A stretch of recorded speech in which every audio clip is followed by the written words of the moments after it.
पूरी एक डायरी बनाई थी वर्ल्ड ट्रैवल की, और उसके ऊपर मैंने लिखा था कि one day I will travel the world on my bike. Bareera का ये कहना है जी कि ये जो 70 है ये आजाद कश्मीर भी घूमा है और केपी भी घूमा है और भी बहुत सारी जगह घूमा है। मैं व्लॉग्स वगैरह बहुत देखती थी लोगों के कि वो किस तरह से जला रहे हैं, वो किस तरह से जा रहे हैं। ये मेरा फर्स्ट डिस्कवर पाकिस्तान के साथ टूर था जो वो 20 बाइकर गर्ल्स को लेकर गए थे 2021। किन किन जगहों पे पंचर हो चुका है ये? सिर्फ एक दफा हुआ था, एक दफा हुआ? मरी हाईवे पर। अल्लाह ना करे फिर दोबारा होए। तो कितना टाइम लगा था? कौन कोई मिला रास्ते में या बस खुद ही करना पड़ा सब कुछ? 40-50 मिनट मुझे 40-50 मिनट सिर्फ उसका सुराग ढूंढने में। ये पंचर कहाँ से हुआ ये? ये मत सोचे कि आपको कोई क्या कह रहा है या फिर किसी ने आपको क्या कहा है। Just follow your heart and your dream. जब आप खुद पे यकीन करेंगे तो लोग आप पे यकीन करेंगे, आपके घर वाले भी आप पे यकीन करेंगे। मैं 70 को कोई एडवर्टाइज नहीं कर रही, मैं सिर्फ अपने ड्रीम को एडवर्टाइज कर रही हूँ कि this is the world of dreams. मुझे लगता है कि जो मेरा ट्रैवलिंग है ना, that influence my art and my theatre. अस्सलाम वालेकुम जी, मैं हूं नुमान मकसूद। हम हैं इस्लामाबाद में और इस्लामाबाद में ये 70 आपने देखा होगा, ये सड़कों के ऊपर होता है और एक इतना बड़ा हेलमेट होता है जो मुझसे भी नहीं उठाया जाता। वो ये इतनी सी खातून उठाती हैं। इनका नाम है बरीरा। बरीरा है तो छोटी सी लेकिन बहुत बड़े बड़े काम किए इन्होंने। और ये हेलमेट अभी जैसे है ना उठाया हुआ, इसी तरह से ये बाइक भी पूरा उठाती हैं और उसके बाद ये मुख्तलिफ शहरों में घूमती है। पाकिस्तान को एक्सप्लोर करने का इन्होंने ठाना हुआ है और अभी तक के कितने शहर घूम चुकी हैं, कितनी जगह एक्सप्लोर कर चुकी हैं, वो आप इस वीडियो में देखेंगे और बरीरा से बहुत सारी बातें करेंगे।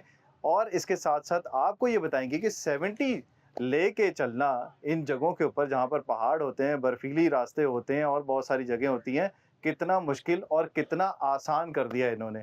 तो वीडियो आपने कंप्लीट देखनी है। हमारे चैनल को आपने करना है सब्सक्राइब और फेसबुक पे हमें करना है फॉलो। नियो से गुफ्तगू करते हुए बरीरा का ये कहना है जी कि ये जो 70 है ये आज़ाद कश्मीर भी घूमा है और केपी भी घूमा है और भी बहुत सारी जगह घूमा है। तो शुक्रिया बरीरा, अब आपको मौका देते हैं। हमने सुना है ख़वातीन बहुत ज़्यादा बातें करती हैं, अब आपने बताना है अपने बारे में कि आप कहाँ से हैं और क्या करती थी, कैसे आपने सोचा कि 70 के ऊपर पूरा पाकिस्तान घूमना है। मेरा नाम बरीरा है, मैं लाहौर से इस्लामाबाद आई हूँ और मैं जा रही हूँ हुंजा।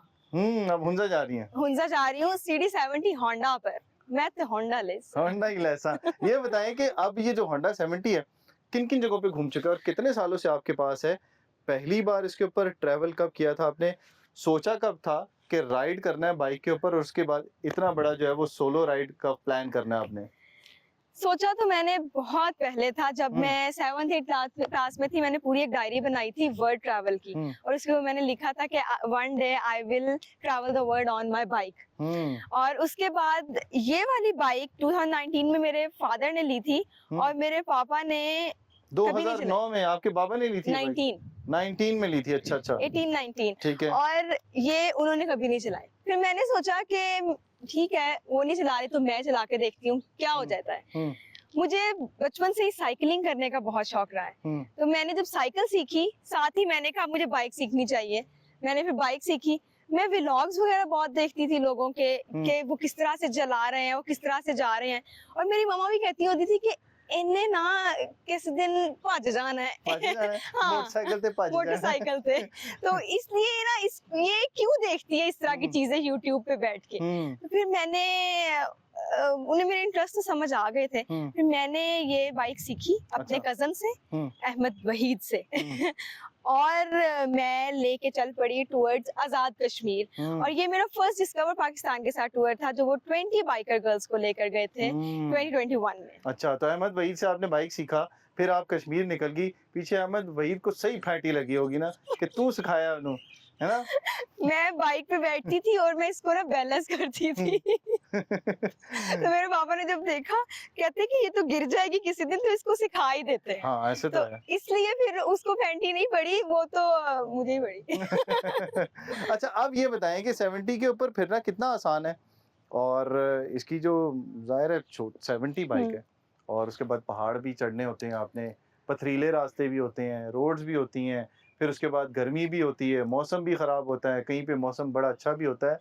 लेकिन ज़्यादातर जो है वो 70 बाइक के ऊपर इस तरह से ट्रैवल करना कोई आसान काम नहीं है।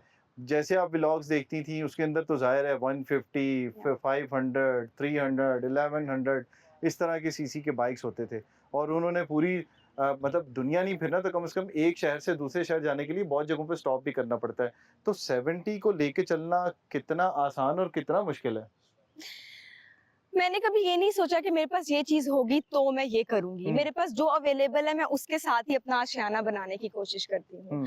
तो 70 की सबसे अच्छी बात यह है कि इसकी एवरेज बहुत अच्छी है। दूसरा ऑब्वियसली दैट फ्यूल का कंजम्पशन, इसकी मेंटेनेंस हर जगह से हो जाती है। पाकिस्तान में आप नारान चले जाओ, हुंजा चले जाओ, इसकी मेंटेनेंस हो जाती है कि कुछ भी हुआ है तो उसमें पार्ट मिल जाता है इसका। इसकी कुछ ड्रॉबैक्स हैं जो मुझे लगते हैं। इसके ऊपर वेट ज्यादा कैरी नहीं कर सकते। आप वेट ज्यादा कैरी करते हो स्लोप्स में, ये बहुत स्लो हो जाती है और स्लिप होने लग जाती है।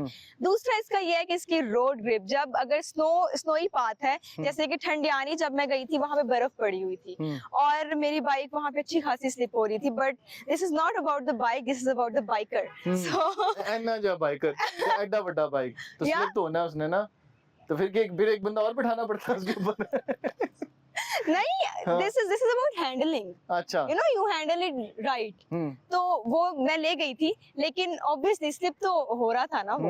और वहां पे होंडा भी स्लिप हो जाता है, तो फिर 70 तो फिर थोड़ी छोटी बाइक है। तो ये सारे आप समझ में आया कि आपका ये हेलमेट इतना भारी क्यों, अपने से भारी हेलमेट आपने इसलिए रखा हुआ है और हवा अगर तेज आए तो ये कंट्रोल कर लेता है, आपका हेलमेट भी कंट्रोल कर लेता है। और मेरा गियर भी जो होता है ना वो भी थोड़ा हैवी होता है। ये बताएं कि बाकी सब चीजें तो हो जाती हैं, कोई ऐसी जगह आ जाए जहाँ पर बाइक पंचर हो जाता है, तो पंचर लगाना सीखा हुआ आपने? पंक्चर लगाना ना आता हो तो फिर आप गए। कैसे लगाते हैं पंक्चर? उसका वो रगड़ के वो पहले आप मेहनत करते हो उसकी ट्यूब निकालने। जब ट्यूब निकल आती है फिर उसके आप सबसे मेहनत लगती है उसका ये होल किधर है वो किधर है। अच्छा जब मिल गया तो आप उसको रगड़ो बैठ के। लेकिन वो भी एहतियात है कि कितना रगड़ना है। ज्यादा रगड़ा गया तब भी और कम रगड़ा गया तब भी। किन किन जगहों पे पंचर हो चुका है ये? सिर्फ एक दफा हुआ था। एक दफा हुआ? मरी हाईवे पर। अल्लाह ना करे फिर दोबारा होए। तो कितना टाइम लगा था? कोई मिला रास्ते में या बस खुद ही करना पड़ा सब कुछ? 40-50 मिनट मुझे। 40-50 मिनट सिर्फ उसका सुराख ढूंढने में कि पंचर कहाँ से हुआ ये। मिला कोई नहीं था क्योंकि किसी को भी नहीं पंक्चर लगाना आता था अगर कोई जा भी रहा था तो। मैंने मैकेनिक को देखा हुआ था कि वो लगाता कैसे। तो बस उसी की मेमोरीज रिकॉल करके मैंने पंक्चर लगाया। और क्या क्या हो चुका है इसके साथ अभी तक? लाहौर में ही हुआ है। लॉन्ग ट्रैवल्स पे अल्हम्दुलिल्लाह कोई इस तरह का नहीं हुआ। चेन टूट गई थी इसकी, चलते चलते चेन पूरी क्रैक हो गई थी। तो फिर मुझे पता लगा कि चेन के पार्ट्स भी रखने चाहिए, वो भी लॉक होना चाहिए, वो भी लॉक्स होने चाहिए आपके पास। फिर एक दफा प्लग का इशू हो गया था, मैं किक्स बहुत ज्यादा लगा रही थी और मेरी बाइक स्टार्ट नहीं हो रही थी, तो फिर मैंने प्लग्स भी रखे। तो इस तरह से एक्सपीरियंसेस कर करके मुझे चीजें समझ आने लगी। अब ये बताएं बरीरा कि जाते हुए या मतलब सड़क पे चलते हुए कहीं पे कोई तंग भी करता है तो कहीं पे कोई अप्रिशिएट भी करता है। ज़ाहिर आपने बताया कि अब्बू अम्मी और बाकी तो सबने सपोर्ट कर दिया, लेकिन राह चलते कोई सपोर्ट कर रहा होता है, कोई नहीं कर रहा होता, कोई आपको अप्रिशिएट कर रहा होता है और कोई आपकी मतलब हुटिंग भी कर रहा होता है। किसी मतलब हर तरह के लोग मिलते हैं, तो किस तरह का एक्सपीरियंस होता है वैसे आपको? शुरू में तो बहुत बुरा लगता था कि अगर कोई हूटिंग कर देता था या कुछ भी, लेकिन अब मैं उसको ऐसे पॉजिटिव साइन लेती हूँ कि चलो एक एक्सेप्टेंस तो आ रही है ना। किसी ने देखा तो सही ना कि अच्छा ये लड़की है तो चला सकती है, लड़की भी ये काम कर सकती है। और मैं हमेशा नेगेटिव क्रिटिसिज्म को भी पॉजिटिव मोटिवेशन की तरफ लेकर जाती हूँ कि अच्छा ठीक है अगर ये ऐसा कर रहा है तो उसका अपना फॉल्ट है, मुझे पता है कि I am doing a great thing.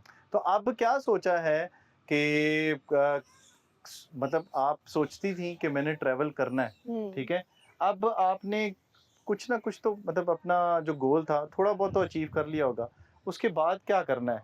70 पे रहना है या 70 से आगे जाना है?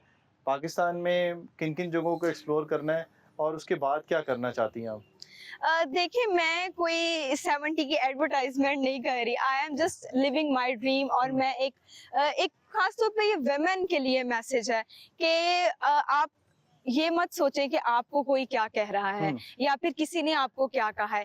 Just follow your heart and your dream. जब आप खुद पे यकीन करेंगे तो लोग आप पे यकीन करेंगे, आपके घर वाले भी आप पे यकीन करेंगे। तो फिर मैं वही कह रही हूँ कि मैं 70 को कोई एडवर्टाइज नहीं कर रही, मैं सिर्फ अपने ड्रीम को एडवर्टाइज कर रही हूँ कि this is the world of you know dreams. मुझे बिल्कुल मैं इस चीज की कायल हूँ कि अगर आप ऑफ रोड जा रहे हैं तो आपका ट्रेल होनी चाहिए। अगर आप प्लेन रोड्स पे जा रहे हैं तो you should have a cruiser. Like आपके पास उस लिहाज की बाइक होनी चाहिए, लेकिन अगर आपके पास नहीं है तो उसको एक्सक्यूज ना बनाएं। चलते रहें, आहिस्ता आहिस्ता स्टेप्स होंगे। और मेरी इंशाल्लाह नेक्स्ट ट्रेल लेने का प्लान है, क्योंकि मैं ऑफ रोड ट्रैवल करती हूँ। ठीक है जी। तो ये इनके प्लान्स हैं। आप मुझे ये बताएं कि ये कितने किलो के होंगे झुमके और कहाँ से आए ये झुमके? और एक पहना हुआ है। एक पहना हुआ है। असल एक में जगह से बैलेंस करने के लिए कन्नी खाती है एक साइड से।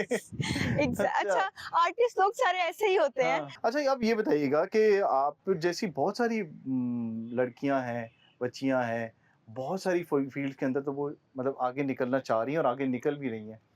राइडर्स आप जैसी और सोलो राइड करना कितना मतलब उनके लिए आसान हो सकता है और उनके लिए क्या गाइडलाइंस देना चाहेंगी आप?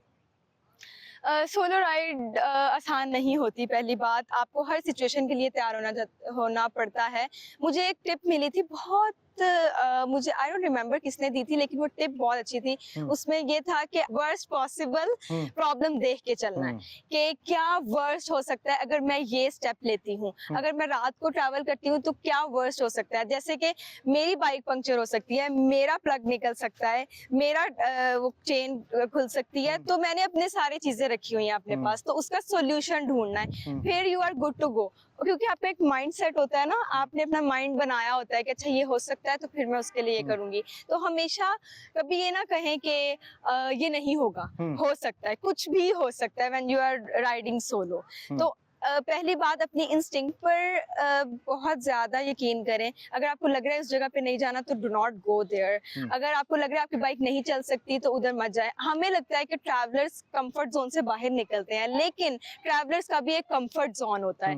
बारिश हो रही है तो आप राइड मत करें, आप स्टे कर सकते हैं। You are not stuck there, enjoy the ride, enjoy the weather. वो भी एक कुदरत ने आपको दी होती है। कुल्फी मान जाओ, पावे कुल्फी बन जाओ, लेकिन आप इस पे जाओगे तो फिर तुसी कुल्फी बनन जोगे भी नहीं रहोगे। जोगे भी नहीं रहोगे। सही है। तो अब ये बताएं कि मौसम के नशेबो फराज भी आप देखती हैं, तो खाने पीने का क्या होता है तरीका? अगर कुछ खाना पीना हो, कुछ मतलब दिल करता है ना कहीं पे कॉफी पीने का, पहाड़ है, बर्फ है, कहीं पे कुछ कुछ भी नहीं है, कोई नहीं है, लेकिन एंजॉय करना है और सोलो जा रहा है बंदा, अकेला है, तो उस वक्त कैसे फिर क्या बर्फ खाती हैं या कुछ बनाती हैं कुछ? मैंने सोचा कि मैं एक वो लेती हूँ पोर्टेबल स्टोव और साथ में, लेकिन क्योंकि 70 है और उसमें मिनिमल सामान लेके जाना पड़ता है, तो वो मैं लेके नहीं आ सकती इस तरह से, क्योंकि मेरे 2-4 कपड़े से ही ऐसे लगता है कि जैसे 70 पे काफी लोड हो गया है। तो बस ये होता है, एक ब्रेड रखी होती है, कुछ इस तरह की चीज, प्लस कॉफी मैंने इंस्टेंट रखी होती है अपने लिए, अगर मैं पी दूं, और फिर झूले लाल झूले लाल, मस्त कलंदर, सामने हमारे पहाड़ और हम अपनी दुनिया में। हाँ, अब ये बताएं कि थिएटर और राइडिंग, अच्छा ये बहुत बड़ी थिएटर मतलब अच्छी थिएटर के आर्टिस्ट भी हैं, इसीलिए आपको एक्सप्रेशंस इनके चेंज होते हुए जो है वो नज़र आ रहे होंगे। तो गपशप भी जिस तरह से लगा रही हैं उससे भी आपको अंदाज़ा हो गया होगा कि कितना एक्सपीरियंस इनको हो गया होगा थिएटर के ऊपर। तो ये बताइए कि दोनों एक्सपीरियंसेस को किस तरह से साथ लेके चल रही हैं आप? मतलब आप निकल जाती हैं तो पीछे थिएटर खाली हो जाता है, अगर आप यहाँ आ जाती हैं तो इसका कौन ख्याल रखता है? 6:6 होती है। 6 months 6 months, 6 months काम, 6 months ट्रैवलिंग। तो मैंने इस तरह से थोड़ा सा डिवाइड किया हुआ है। पहले मैं ये करती होती थी कि मैं वीकेंड पर चले जाती होती थी ट्रैवल, वही निकलो, लेकिन क्योंकि अब मैं प्रोफेशनली भी ज्यादा काम कर रही हूँ, तो पीछे से कॉल आ जाती है कि वापस आए, तो इसलिए अब मेरे लिए आसानी होती है। और वैसे मुझे लगता है कि जो मेरा ट्रैवलिंग है ना, that influence my art and my theatre. तो बरीरा के साथ गपशप कैसी लगी, इससे मुताल्लिक आपने ज़रूर इस वीडियो के अंदर बताना है। इन्होंने ये वीडियो शेयर करनी है, बहुत सारी बातें अगर आप करना चाहते हो, आप सोचते होंगे कि यार ये बात पूछनी थी, ये सवाल पूछना था, ये रह गया, तो आपने पूछा ही नहीं इनसे। तो अब हम कोशिश करेंगे जब ये वापस आएंगी ना, तो तब भी गपशप लगाएंगे इनसे। और उसके बाद वैसे उसके अलावा अगर आप गपशप लगाना चाहते हो, कोई बातचीत करना चाहते हो, कुछ पूछना चाहते हो, कोई टिप लेना चाहते हो इनसे, तो इससे मुताल्लिक भी आप इनको कमेंट कर सकते हैं, डायरेक्टली आपको उस पे जवाब दे सकती हैं, अपने पेज पे ये शेयर करेंगी। तो वीडियो कैसी लगी इससे मुताल्लिक ज़रूर बताइएगा। अगली वीडियो तक हमें दीजिए इजाज़त। अल्लाह हाफ़िज़।